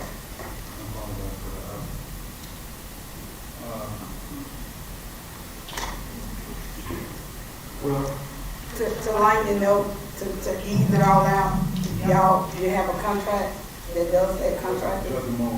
So TDC is going to do some cleaning for the city? You said that, Mayor? So I'm an employee of the state of Texas, and where I work at, we keep the city of Huntsville cemeteries up.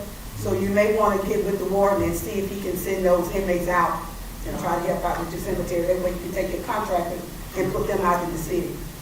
So you may want to get it, because those inmates take pride in what they do with something like that. Yeah, but here in the last month or so, I've talked to numerous people. You know, I've apologized. You know, this is something that was intended to be a positive, and I think the end result will be positive. But like I said, you know, with the change in leadership, you know, over these past few years, the ball got dropped. I can't say whose fault it is, but at the end of the day, it's my position to apologize and say, hey, I'm sorry it's happened.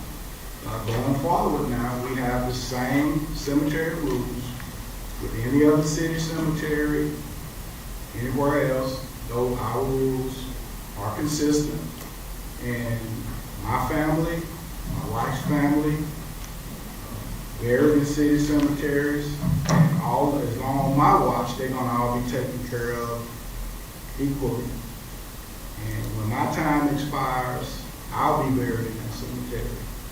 And I like for somebody to put something on my, you know, put a flower or two on mine here and there. So,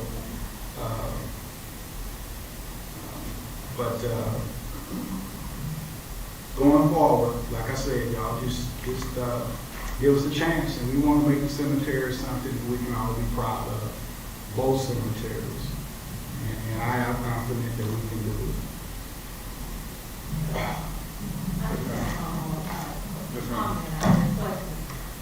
If there is headstone is there, which consists of just a plaque, and they don't have places attached to them. They can't. Go ahead. So, where would they put the flowers? No. They don't have those. And they've been there for years. You can give. Flowers on top of his stone. Well, you can buy a vase. You can buy a vase. Yeah, you can buy a vase and put it on there kind of keep it from moving on the headstone, and then the base is used as a flower, it's like a apple or something. You could just- Bury the base, like you say, you bury the base next to that, then it's there all the time. It'll get rolled over. Yeah. Yeah, you'll probably get knocked out if you're not a fix. Oh, yeah. If you're not a fix. A waiting base would probably be more preferred to set on headstone. Yeah, you would be on the headstone versus. On my grandmother's grave, you know, my grandmother passed a few years ago. We always hear about flats at that time. Yeah. She has a flat, but there's still room left on the headstone. So what I did, I bought all the base from the monument, and we went and put it on there and on her flat. So she has a base on You her. secure it to that headstone. Yeah, all you cement and everything. Right. We give you everything to put it on there with him. On the flat. We give you everything. We want to work with the people. Right. They have plots out there. I mean, we want to work with you. And, every rule is just not set in stone, like on those bases. If you can secure that base somewhere where it won't get. I mean, make it presentable. Yeah. I understand just put it in the whole thing. Just get with Roger. You have to be matching. And, if there's anybody that's going forward that has, any problem with, stuff like this, you can just get with Roger. He will respond. And if push comes to shove, leave me a message if I'm here. We trying to fix it. We're trying our best. Back to back. So, just listening to everything, 'cause I got family members out there that are very young too. But it's a lack of communication. I get the sign was put out there. But the same way we send out stuff in that mailbox about other things going on, we should send something out to the people. To let the people know that we own it. And I get thousands of people don't live here. I get that. But it's not that hard to pick up that phone. To call somebody and say, hey, this is going to happen. So I'm just letting you know, or make you aware of this about to take place. We got to communicate with our city. We failing it. I'll make a recommendation, man. Just by saying something, hold on, just by saying something. I'm a citizen of Cleveland too, and also I've noticed that the only time, if we have an issue with anything in the city, the only time we come up here on this, trying to get something resolved from this, we have something that would affect us, which is wrong. I mean, don't get me wrong, that's good too, but you need to come out and support the city also, not just because you have an issue or whatever. Council is on the same day every month, no matter what. But you have a few people here that come out regularly. But I've noticed since I've worked with the city that if it doesn't pertain to me, I'm not coming. I thought it should be like that. We all need to work together to make the city ours. I'm not sure if all the funeral homes have this with them whenever people do go into everything. I don't know if it's a good thing to reach out to the funeral directors to at least give them this and they can start giving it to the families and inform them that this is going to happen. Yeah. Well, as I said, hindsight is always better. From where I'm sitting, if God knows if I could go back and do this over, it would definitely be in a different way. And I'm learning. This is something that people are very sensitive about, cemeteries. And going forward, that's something that we're going to have to keep on the front burner and make sure it's taken care of. And as I said, going forward, if you have an issue with the cemeteries not being mowed, not being kept up, please let us know. Going forward. Okay, thank you. And now we're going to go on to item number 19, assistance to firefighter grant. Sean? Mayor, Council, thank you again. before in the past, standing before council, I've said if you ever find a way one day to try to go for a grant to look at getting an apparatus, I'd be back before you. We found one. It's called the Assistance to Firefighter Grant, AFG, through the federal government. The primary goal of the Assistance to Firefighter Grant, AFG, is to meet the firefighting emergency response needs of the fire departments and non-affiliated emergency medical service organizations. This grant can help with items such as tools, bunker gear, which is the firefighting gear that we wear, training, and vehicles. Since we had to sell a bumper that cannot be repaired in a costly manner, we would like to apply for the grant for a chance of replacing that apparatus. We do not have one that's budgeted. We did ask for one, but it was not able to make the budget this year. This is a matching grant. The good thing is that it's a 95% match, which means they pay 95% and we only have to pay 5%. The caveat to that is it only goes up to $1 million, which sounds like a lot, considering the last bumper that we bought that we're running first out right now cost the city $346,000. We buy that exact same bumper today.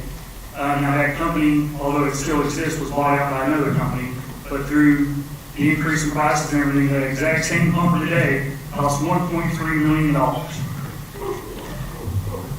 The ladder truck that we just bought, that's brand new, cost us $1.3 million. That same truck now costs $1.6 million. And we're not a year later. So there are a company or so that are still selling bumpers for less than $1 million. So we would have an opportunity. We would like to work with the finance department through our bid process and our finance, the way it's set up for us to go out for bids. And part of the process also though is that you can buy the truck with the equipment on it that you need, the hose and all that kind of. The equipment is a large cost also. The grant allows that to be included as a subsidiary to the grant, which is why we put the financial impact somewhere between $50,000 and $70,000. So if it does go over the $1 million by a little bit with buying the equipment and stuff like that, that we have the ability to do that. So I'm just asking council to give us your blessing that we apply for the grant. Doesn't mean we're going to get it. Doesn't mean that we're going to have to get it funded, but we always want to come before you and ask for permission to make sure that we're all on the same page trying to go for something and see if we can apply for this. It does ask about growth in your area that you're having trouble keeping up. And I told y'all when we had to sell the truck, it does affect or could affect our ISO rating because we lost some of our pump capacity. If we were able to buy a truck through the grant program, then this will help us get some of that back. And I'll answer any questions that I can. Make a motion to approve 19. Second. Okay. No questions? Okay, I have a motion by Mr. Butler. Oh, no, I thought you were pointing this one. Got a motion by Mr. Butler and a second by Mr. Warren. Okay. No questions? Okay, all those in favor? Okay, motion carries 5-0. Okay, item number 20, mental health policy for city employees. Will that be answered?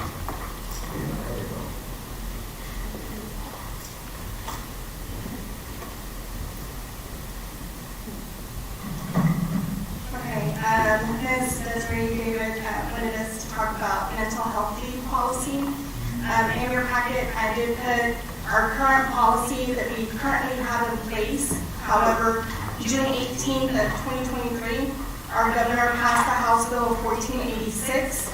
In that House bill, it does state that we are supposed to add telecommunicators full-timers. I am requesting or recommending council to give us direction on 3 options. So the first one would be to amend section 10.9 and for us to add all first responders, which would be our fire department along with our telecommunicators. Or 2, to amend 10.9 and also include all employees. or agree to just amend 10-9 and just simply add our first responders and then create a whole new policy for everybody else, which would be, 8 hours. I did add, if you see what other cities are doing, we have one city that is implementing, they added an additional floating holiday so all their employees can get 8 hours for mental health. We have some who added 2 days. So basically, the Human Resource Department just basically wants to know what City Council wants us to do, to amend 10-9 and add all first responders. You want to do a separate one? What is your direction?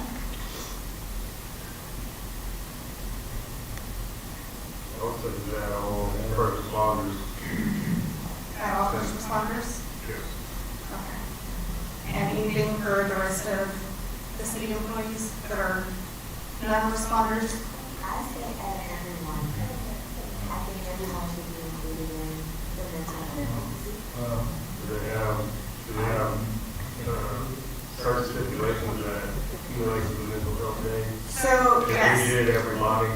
Correct. So on the current policy that we currently have in place, basically it's 5 days, and that's of course what we have in place is only for officers. And it has to either be approved by Chief Broussard or it has to be ordered by a mental health professional in order for them to take those 5-day leave. But of course, the House Bill 1486, of course, we do have to add all first responders to that. But my question is, do you want to add everybody, or do you want to put the rest of the employees who are not first responders and just create a whole new policy to only do 8 hours? Or do you want to just add them to the current policy? Okay, the current policy is for Police officers currently. But the House bill states that we have to add first responders. In my opinion, it should be for all employees. Because everybody up here on the stress. I don't know if I fall in now, but I might need to do that.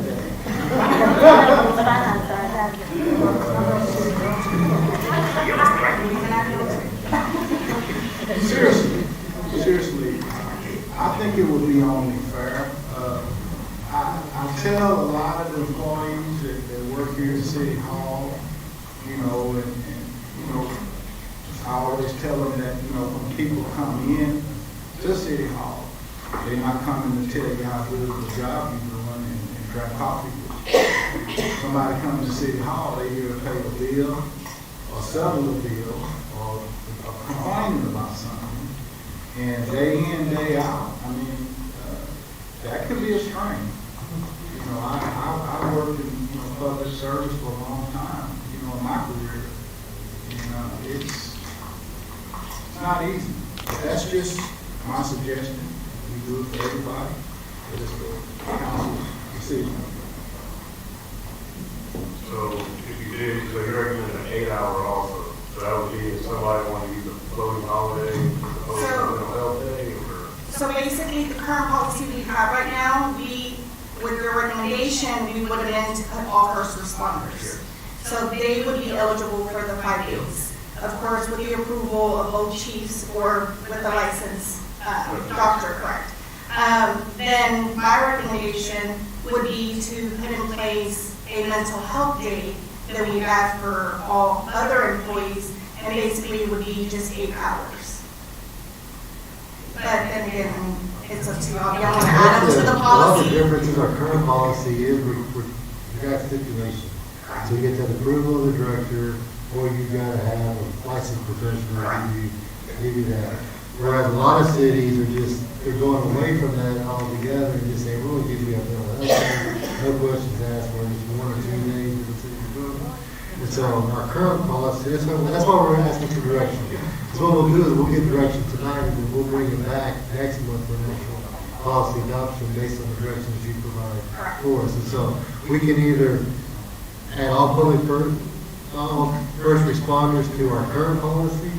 We can do away with that altogether and just go with a new mental health day for all employees. Or we can kind of do a combination, which is what Angel's saying there, where we have a first responder policy, which is basically the policy we have now for the police, and then we can do all employees, either 1 or 2 days, no questions asked.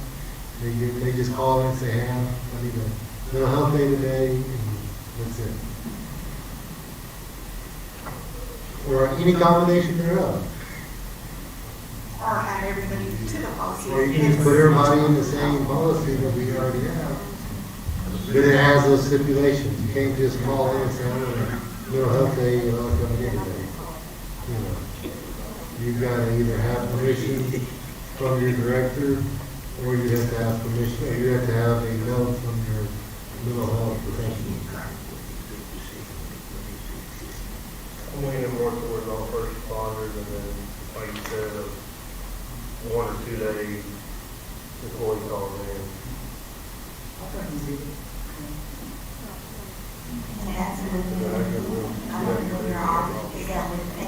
Yes, that would be with a. I think that'll be fair. Yeah, and their vacation, sick time, none of that would be touched because it would fall under this specific policy, and we have a code for mental health.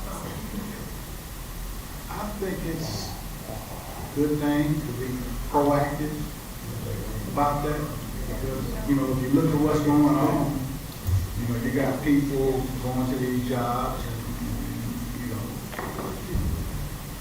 they used to say go postal, but now you ain't got to work for the post office. You got- So I just think that'll be a good idea, you know, Julius, your suggestion, you know, so. We have to go on that, or just. These things are actually, we're doing 1 day or 2 days for the employees. 2 days. 2 days. So we will draft that policy, and then bring those back to you all. You know, a lot of people might look at it a different way, because when I was working, you know, in my younger days, hey, take me up, remember that day. To make it a little more But, personal. but what we have to do, the world we live in now, you know, let's have a safety net on that. And if somebody abuses that, that'd be between them, you know, that's on them. But what we're gonna do, we're gonna do the right thing and present it to the people that really need it, you know, So we're gonna take the, just the one for the, first responders and just drop it and just do a whole new for everybody, right? No, I think the recommendation would be to add all the first responders toward the current policy. Yeah. So we would amend 10-9, and then we would create 2 days 2 days. strictly for everybody else. Everybody else? Yes. Okay, that's what. I think that'd be good. Okay, great. Okay, thank you, Angela. That's a good idea. I never thought of that, but that's the world we live in today. To make it a little more personal, I don't want to say, but to be honest, mental health is something that your brain can ever leave you. When you were at home with your kids and you can't function, you don't want to go to the store because of the place that you work, that's not okay. Being depressed, having anxiety, not feeling okay is not a good feeling. And honestly, like, I've been going through that. So mental health, and even just taking off, not being paid is something else to think about too. Because you don't want to take your personal days or your sick days, because when you have kids, like, you need those sick days for your kids. So having those days, even that creates a fear and anxiety in yourself. That's something else to think about, that, oh, I'm going to miss my money, I'm going to miss my check today. So yeah, mental health, I'm a really big advocate for. I am need some mental health days myself. Well, But yeah. thank you, Desiree, and honestly, you educate me. I didn't look at it like that, you know? And I'm listening and learning, you know, I'm from the old school, you know, but in today's world, you know, we have to change with the time. So, you know, thank you for bringing that up.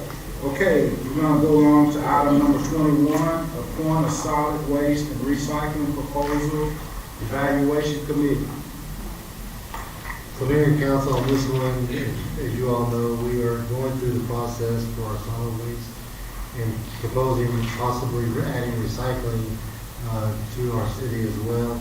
And so we did receive proposals last week. And so it's now time that we have a committee go through those to make the recommendation to council in March. And so I'd like to have a committee like we've done in the past. The last one we did, we had 3 staff and 2 council members. I think that's a good number. I know that Roger and Pam and I have all worked on the RFP process to this, and so I would make the recommendation for staff-wise, possibly being the 3 of us, and then 2 council members as well. We will evaluate the 3 proposals, determine the best proposal, and then look at the numerous different options that we receive from each of the different proposals, and then there now come back to the council with what we feel is the best option for the city. We did receive 3 bids. We was from Texas Prime, Frontier Waste, and then Waste Management were the 3 contractors that we received proposals from. Okay, how many do you want to leave? 2. I'll volunteer as one. One. Everybody jump up at once.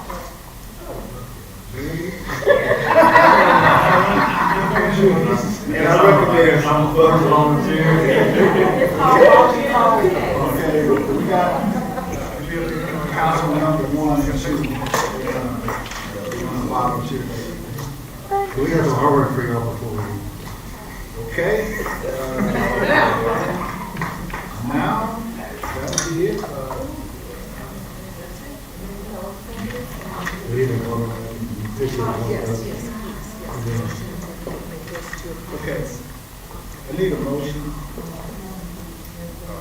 I make a motion that we, number 1 and number 2.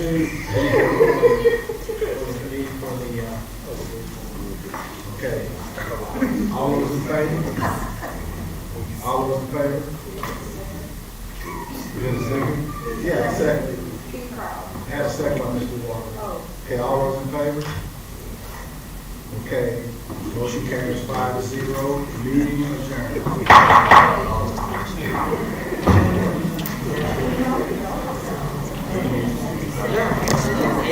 Too late to